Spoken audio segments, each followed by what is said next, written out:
From the skies to the highways, the Federation of Motor Clubs says the majority of people are driving this holiday season. 92 million people will travel at least 50 miles between today and January 2nd. And according to a recent survey, 90% are driving. But surprisingly, drivers we talked to in Kansas City this morning said they don't really pay attention to gas prices. Some holiday travelers are gearing up for an emotional trip home, too. We're talking about those heading to Joplin, Missouri. Sloan Heller is in the studio with that story. Sloan.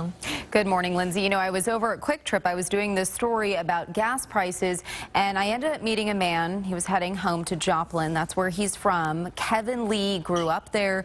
He still has friends and family there. Now, the good news, he said none of his relatives were hurt in that May 22nd tornado, but Kevin said his mother-in-law lost everything, and so he and his wife have been going there regularly, and he says the good news, the majority of the cleanup is done. He said this weekend what he's hoping to see, of course, is more homes and businesses going up. And I asked him what he thinks the vibe will be in Joplin. Of course, considering it's the first Christmas since the tornado, he said his family will be extra thankful that they all survived. We were very lucky. No one was hurt.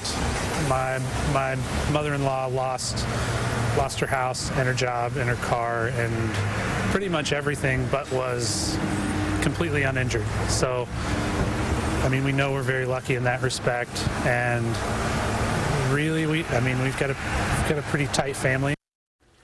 And I was just watching a piece online from an NBC reporter. He's from Tulsa. He was just in Joplin the last couple of days, and he said the good news, there are lights, there are decorations downtown. He said even in neighborhoods that were destroyed, signs that people are trying to celebrate and, of course, starting to rebuild. Sloan Heller, NBC Action News. It's encouraging to hear. Thank you, Sloan.